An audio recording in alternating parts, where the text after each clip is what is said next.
Hey everybody, I've got another story I'd like to share with you. This is one of my all-time favorites, Mooseltoe by Margie Palatini and illustrated by Henry Cole.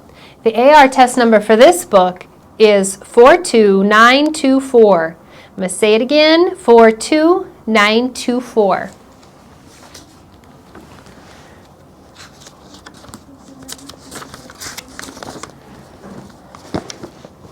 'Twas the season, and Moose was merry.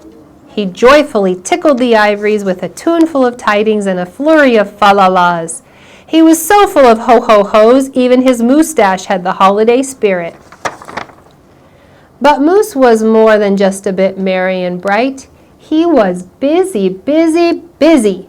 There was a lot to be done on his list of to-dos, but with orderly organization, a bit of regimentation, lots of imagination, and just plain old Moose know-how, getting ready for the big day should have been simple. Easy, yes, in all probability, just perfectly perfect. He wasted not one merry minute. Moose got moving and put some hustle into the holiday bustle. He went to work. He wrote cards and letters till his hooves hurt. Check. He shopped till he dropped. Check. He hauled home boxes and bags and presents galore. Moose had gifts for everyone stacked from ceiling to floor. Check, check, check. Then he wrapped, yo, yo, yo, and he ribboned, ho, ho, ho. And on each and every package he tied a big, beautiful bow. Check and double check. So far, so simple, so easy, so perfectly perfect. Another look at the list and Moose headed for the kitchen. He pulled out the pots, pans, and bowls, sifted through stacks and racks of cookbooks. He whisked with his left, spooned with his right. Moose baked tons of tins of cookies. Check. Dozens of cakes, breads, and sweets. Check, check, check.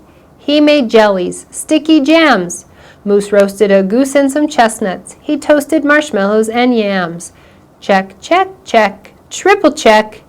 Yes, yes. So simple, so easy, and but of course, so perfectly perfect. Decorations were up next on his list of things to do and get done. So Moose decked the halls, then spruced up the walls. He beaded, bowed, and mooseltoed. He gathered garlands, roped wreaths and holly, jingled bells, sang noels.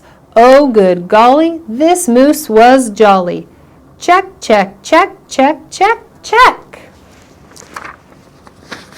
Last but not least, he hung all the stockings, each and every one with special care, and just in time, too. Soon Santa would be there. Check and final check. Yes, sirree, getting ready for Christmas was an absolute snap. And so simple, so easy. And if he did say so himself, Moose thought, totally, utterly, completely, perfectly perfect. On that night before Christmas, Mother, little Sissy, Bucky, and Junior looked all through the house. What a job Moose had done! Everything looked bountiful, festive, quite fine indeed. There was just one minor problem, if you will. Oh dear, sighed the missus as the five stared at one empty corner. Oh my, oh me, oh gee. Pop, what happened? Cried Junior. You forgot the tree. Oops, where will they hang the tinsel, string the popcorn, light the lights? Where would Santa leave his gifts for the kiddies on Christmas Eve night? So Moose pulled on his galoshes and put on his hat. He would find a tree somewhere, somehow, and that's all there was to that. So out went the Moose, braving blustery, blowing winds in the cold, trudging through snowdrifts, courageous and bold.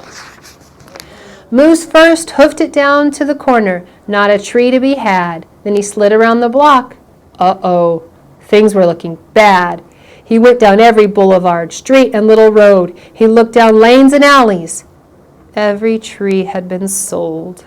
There wasn't a branch, not a twig, not even one lousy bowless bow hanging around. Nope, nada, nothing. Not a tree to be found. No tree, sighed a sad moose as he came home empty-handed that snowy eve. The kids tried to make the best of it. They said, "Oh, so who needs a tree?" But Moose could plainly see they were short on the glee. He knew he had to do something, and that's just what he did. In the empty corner he stood and spread his arms out very wide. Then he smiled at his children and he winked at his bride. "Kids," he declared, "fetch your forgetful pop, some of that tried and true family glop." So back came the kids carrying a big pot of glue, and without a word to one another they knew just what to do. They each took a part, grabbing strands, taking hold, then carefully, oh so carefully, they glopped and they plopped, they pasted and they pressed. They curled and twirled every which way a follicle could fathom, until Moose's magnificent moustache was indeed more of a marvel to see. Moose was just a few needles shy of being an evergreen tree. They strung Moose with lights from his head to his toes. They draped him with tinsel beginning right with his nose. They hung balls that were shiny and bells that twinkled, candy canes, berries, and plums sugar sprinkled. Then they all stood back. Junior plugged in his pop. Ooh, ah, yes, Moose truly was one incredible sight. He was glorious and glowing, and boy, oh boy, was he ever bright. Then Junior placed the star on top of Moose's head. He gave him a kiss and a pat, and they all headed off to bed.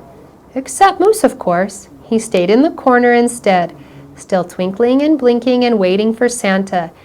And so it wasn't so simple, and it wasn't so easy, and okay, it wasn't so perfectly perfect. But do you know what?